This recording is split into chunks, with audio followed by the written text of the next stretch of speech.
नमस्कार दोस्तों, welcome back my YouTube channel. उम्मीद करता हूँ आपकी तैयारी जबरदस्त चल रही होगी। बहुत ही महत्वपूर्ण जानकारी आप सभी कैंडिडेट के लिए रहने वाली है। गुड न्यूज आप सभी कैंडिडेट के लिए है। अगर आप चैनल पे पहली बार विजिट किए हैं तो आप चैनल को सब्सक्राइब करके लाइक करके रखें। कोई भी अपडेट आए, कोई भी इन्फॉर्मेशन आए, विद इन सेकंड उसका इन्फॉर्मेशन पहुंच पाए। हम यहाँ पर बात कर रहे हैं बिहार स्टाफ नर्स के भर्ती के बारे में, जो आप लोगों ने एग्जाम दिया हुआ है। आखिरकार आपका रिजल्ट कब जारी किया जाएगा, हार्ड शिफ्ट आपकी कौन कौन सी रहेगी, नॉर्मेशन मार्क्स आपका क्या रहेगा, ऑब्जेक्शन रिकॉर्ड तो यहाँ पे इस बार निकल के आया है, और डॉक्यूमेंट वेरिफिकेशन के लिए आपको कौन कौन से डॉक्यूमेंट जो है आपके तैयार करके लिख लेना होगा, और रिजल्ट से पहले आपकी क्या कट ऑफ रहेगी, ओबीसी की, एसटी एससी की क्या कट ऑफ आपको देखने को मिलेगी। सारी जानकारी स्टेप बाय स्टेप समझ आने वाले हैं आपको। बोनस अंक आपको क्या मिलेगा या नहीं मिलेगा, विभाग की तरफ से बड़ी खबर आपके यहाँ पे निकल के आ रही है। और आफ्टर आंसर की आपका कितना स्कोर है आप कमेंट करके हमें जरूर बताइएगा। चलिए स्टार्ट करते हैं। सबसे पहले बात कर लेते हैं एक करके पीटीएससी स्टाफ नर्स के रिजल्ट के बारे में हम बात कर रहे हैं। इसमें जैसा कि बताते हैं कि बिहार स्टाफ नर्स का एक्सपेक्टेड कट ऑफ जो है क्या होगा, और आंसर की आने के बाद आप सभी कैंडिडेट का यहाँ पर जो स्कोर है पूरे तरीके से घटाव हो चुका है। जो कैंडिडेट अपना स्कोर जो है आंसर की के पहले जारी हाई फाई बता रहे थे, उन सभी कैंडिडेट का यहाँ पे जो मार्क्स है वो घट चुका है। ठीक है, और रिजल्ट के बारे में बात करते हैं, क्योंकि लगातार बच्चे कमेंट कर रहे हैं कि सर हमारा जो रिजल्ट है कब जारी किया जाएगा। आंसर की जैसा बताते हैं कि आपकी जो 8 अगस्त को इसकी आंसर की आ चुकी है, और आंसर की आने के बाद जो है पूरे तरीके से यहाँ पे जो क्वेश्चन है उसका जो डाटा है बदल चुका है। और रिजल्ट के बारे में बात करते हैं तो सबसे पहले रिजल्ट आपका जो है अगस्त के लास्ट वीक में या सितंबर के फर्स्ट वीक में आपको यहाँ पे देखने को मिलने वाला है। एग्जाम लेवल बात करते हैं तो हार्ड टू मॉडरेट रहा है। प्रश्नों पर आपत्ति करने वाले यहाँ पे जो कैंडिडेट हैं वहां पे, क्योंकि बीटीएससी के हिसाब से बहुत सारे क्वेश्चन जो है गलत पूछे गए थे, तो स्टूडेंट के द्वारा आपत्ति की गई है। क्वेश्चन कितने चैलेंज किए गए हैं, तो क्वेश्चन चैलेंज की अगर बात करते हो तो यहाँ पे आपके 8 से 6 जो क्वेश्चन है वो आपके चैलेंज देखने को मिला है। और क्या सभी पे बोनस अंक मिलेगा या नहीं मिलेगा, ये भी जानकारी आपको बताएंगे। और अगर बोनस अंक आपको मिलता है तो 4 से 5 बोनस अंक मिलेगा, और क्या सभी को मिलेगा या जो कैंडिडेट अपना क्वेश्चन चैलेंज किए हैं वो उन्हीं को बोनस अंक मिलेगा। ठीक है, टोटल पोस्ट अगर बात करते हैं तो यहाँ पे 11,389 पोस्ट अच्छी खासी वैकेंसी इस बार निकाली गई थी। और टोटल प्रेजेंट कैंडिडेट अगर बात करते हैं कि कितने परसेंट यहाँ पे जो एग्जाम दिए हैं स्टूडेंट, तो 45,000 लगभग 50% स्टूडेंट जो है इस बार एग्जाम दिए हैं, प्रेजेंट कैंडिडेट है। और टोटल आवेदन कितने हैं, कितने स्टूडेंट अपना फॉर्म अप्लाई किए हैं, तो 95,648 स्टूडेंट हैं जो अपना फॉर्म अप्लाई किए हैं। ठीक है, अगर हम बात करते हैं कंपटीशन के बारे में तो यहाँ पे आपके प्रति सीट आपको यहाँ पे 5 स्टूडेंट देखने वाले हैं, मतलब एक सीट पर आपको यहाँ पे 5 स्टूडेंट देखने को मिलेगा। ठीक है, एग्जाम डेट के बारे में बात करते हैं कि आपका जो एग्जाम है कब से कब तक चला था। एग्जाम आपका जो हुआ है वो 30 जुलाई से लेके 3 अगस्त के बीच में आपको यहाँ पे एग्जाम देखने को मिला है। एग्जाम डेट आपका जो है 30 जुलाई से लेके और 3 अगस्त के बीच में हुआ है। सबसे पहले हम बात करते हैं इसमें 30 जुलाई की, तो 30 जुलाई की आपकी फर्स्ट शिफ्ट आपकी हार्ड रही है। सेकंड शिफ्ट अगर बात करते हैं तो ये भी आपकी कैसी रही है, हार्ड रही है। जो कैंडिडेट अपना 30 जुलाई को एग्जाम दिए हैं तो उनकी दोनों शिफ्ट आपकी कैसी रही है, हार्ड शिफ्ट रही है। और अभी हम आगे बताएंगे कि आपकी हार्ड शिफ्ट में कितने नंबर का आपको नॉर्मलाइजेशन मार्क्स आपको बढ़ के देखने को मिलेगा।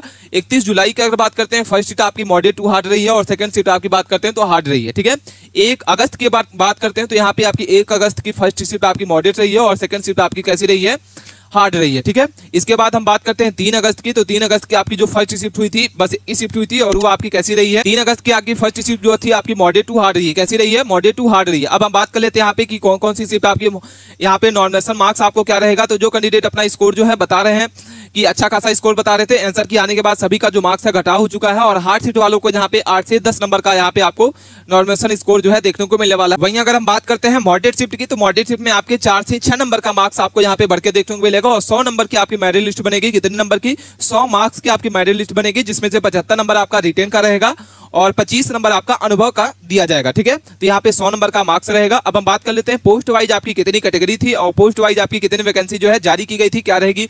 जनरल में कितनी वैकेंसी निकाली गई थी, ईडब्ल्यूएस में कितनी वैकेंसी निकाली गई थी, अब इसके बारे में हम बात कर लेते हैं। तो सबसे पहले हम बात कर रहे हैं इसमें यहाँ पे जैसा कि आपको डाटा दिख रहा होगा, हम इसमें बात करते हैं टोटल पोस्ट के बारे में कि टोटल पोस्ट और फीमेल के लिए जैसा कि बताते कि टोटल इस बार जो फीमेल के लिए 35% का आरक्षण भी था। कितने परसेंट का था, 35% का आरक्षण था, जिसमें से जनरल कैटेगरी के लिए यहाँ पे बात करते हैं टोटल वैकेंसी में से, तो यहाँ पे 3,134 पोस्ट जनरल कैटेगरी के लिए था, और यहाँ पे 1,097 पोस्ट जो है 35% आरक्षण के साथ जनरल कैटेगरी के आपको यहाँ पे देखने को मिला था।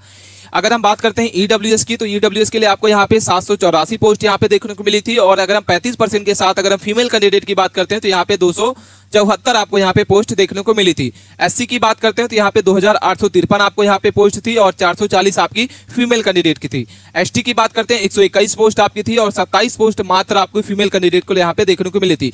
ईबीसी की बात करते हैं तो यहाँ पे 3,117 पोस्ट आपकी रही थी मेल कैंडिडेट के लिए, और यहाँ पे जैसा कि बताते हैं फीमेल कैंडिडेट के लिए यहाँ पे आरक्षित सीट जो आपकी थी 94, ठीक है। इसके बाद बीसी की बात करते हैं तो 933 आपकी टोटल पोस्ट है, जिसमें से आपकी महिला के लिए 35% आरक्षण के साथ 327 पोस्ट यहाँ पे देखने को मिली थी। पिछड़ा वर्ग महिला की बात करते हैं तो यहाँ पे 400 आपकी 47 पोस्ट थी, जिसमें महिला के लिए यहाँ पे कुछ भी नहीं था। टोटल पोस्ट अगर बात करते हैं तो जैसा कि बता दें कि सभी यहाँ पे टोटल वैकेंसी जो आपकी टोटल पोस्ट है 11,389 है।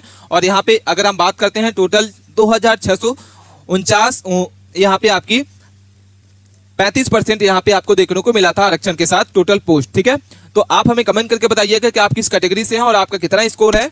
इसके बाद हम बात कर लेते हैं एग्जाम लेवल के बाद आपका डॉक्यूमेंट वेरिफिकेशन के लिए कौन कौन से डॉक्यूमेंट लगने वाले हैं, क्योंकि लगातार बच्चों के द्वारा कमेंट देखने को मिल रहा है कि सर हमारा जो डॉक्यूमेंट वेरिफिकेशन के लिए आपको कौन कौन से डॉक्यूमेंट लगने वाले हैं, कौन कौन से इंपॉर्टेंट डॉक्यूमेंट है जो मुझे लेके जाना होगा, ठीक है। जैसे ही आपका रिजल्ट आ जाएगा तो आपको डॉक्यूमेंट वेरिफिकेशन के डीवी के लिए आपको बुलाया जाएगा। और कौन कौन से इंपॉर्टेंट डॉक्यूमेंट है, सबसे पहले आपके पास आधार कार्ड होना चाहिए, प्रमाण पत्र के लिए, पहचान पत्र के लिए, 10वीं की मार्कशीट होनी चाहिए, 12वीं की मार्कशीट होनी चाहिए, एडमिट कार्ड आपका होना चाहिए, आवेदन का प्रिंट होना चाहिए, जो आपने आवेदन फॉर्म अप्लाई किया था उसका प्रिंट होना चाहिए, जाति प्रमाण पत्र अगर अप्लाई करता है तो आपका रहेगा, ईडब्ल्यूएस अगर आपने फॉर्म अप्लाई कर रखा है तो ईडब्ल्यूएस का प्रमाण पत्र रहेगा, नर्सिंग डिप्लोमा आपका रहेगा, ठीक है। सर्टिफिकेट आपने जो अपने नर्सिंग किया हुआ है उसका डिप्लोमा आपका पास रहेगा। अनुभव प्रमाण पत्र जरूरी हो, अनुभव प्रमाण पत्र आपके पास रहना चाहिए। 1 साल का है तो ठीक है, 2 साल का है तो ठीक है, 3 साल का है तो ठीक है। इसके साथ साथ में आपको क्या क्या लगेगा, अनुभव प्रमाण पत्र के साथ साथ आपका निवास रहेगा, इसके साथ आपका आय रहेगा। सभी दस्तावेज के 2-2 कॉपी आपको क्या कर लेना होगा, रखवा लेना होगा। इसके साथ आपको 12 पासपोर्ट साइज आपको यहाँ पे निकलवा के रख लेना होगा। ये सारे डॉक्यूमेंट आपको क्या है, डॉक्यूमेंट वेरिफिकेशन के लिए लगने वाले हैं, ठीक है। इसको आप चाहे तो स्क्रीनशॉट भी ले सकते हैं और इसको चाहे तो आप नोट करके रख सकते हैं। इसके बाद हम बात कर लेते हैं मिनिमम क्वालिफाई मार्क्स आपका क्या रहेगा, क्योंकि सबसे पहले जनरल कैटेगरी की बात करते हैं तो जनरल के लिए आपको 40% के साथ यहाँ पे क्वालिफाई मार्क्स आपको रहेगा। बीसी की बात करते हैं तो यहाँ पे 36.5 आपको यहाँ पे मार्क्स रहेगा क्वालिफाई मार्क्स। और ओबीसी की बात करते हैं तो 35% आपका यहाँ पे क्वालिफाई मार्क्स रहेगा। और ईबीसी की बात करते हैं तो यहाँ पे आपके 34% आपका यहाँ पे क्वालिफाई मार्क्स रहेगा। पीडब्ल्यूडी एससी एसटी की बात करते हैं तो 32% आपका यहाँ पे क्वालिफाई मार्क्स रहेगा। इसके बाद हम बात करते हैं सेव स्कोर क्या रहेगा, जो कैंडिडेट कितने नंबर पाए हैं और कितने नंबर वालों को यहाँ पे सेलेक्ट किया जाएगा, ये सारी जानकारी आपको बताएंगे। सबसे पहले जैसा कि बता दिया आपको कि 100 नंबर का आपका यहाँ पे मेरिट लिस्ट बनेगी, जिसमें जनरल कैटेगरी का आपका जो सेव स्कोर रहेगा वो आपका 60 से 65 नंबर आपको यहाँ पे देखने को मिलने वाला है। अगर हम बीसी की बात करते हैं तो यहाँ पे 55 से 60 नंबर का आपका सेव स्कोर रहेगा। और ईबीसी की बात करते हैं तो 53 नंबर से 58 नंबर के बीच में रहेगा। ईडब्ल्यूएस की बात करते हैं तो यहाँ पे 53 से 56 नंबर। वहीं अगर हम एससी की बात करते हैं तो 50 से 55 नंबर रहेगा। और एसटी की बात करते हो तो यहाँ पे 45 से 50 नंबर अगर आपका है तो आप सेव हैं, ठीक है। इसके बाद वुमेन की बात करते हो तो यहाँ पे 50 से 55 नंबर आपका यहाँ पे, अगर आप फीमेल कैंडिडेट हैं तो यहाँ पे अगर आपके इतने स्कोर हैं तो आप यहाँ पे सेव रहने वाले हैं, ठीक है। इसके बाद रॉ मार्क्स आपका आउट हो चुका है, आपका स्कोर कितना रहा है आप हमें कमेंट करके जरूर बताइएगा और किस कैटेगरी से हैं, ठीक है। ये सारी जानकारी आपको कैसे लगी आप हमें कमेंट करके जरूर बताइए। अपने दोस्तों के पास इस वीडियो को ज्यादा से ज्यादा लोगों को शेयर करें। मिलते हैं नए टॉपिक के साथ नए वीडियो में, तब तक के लिए बने रहें।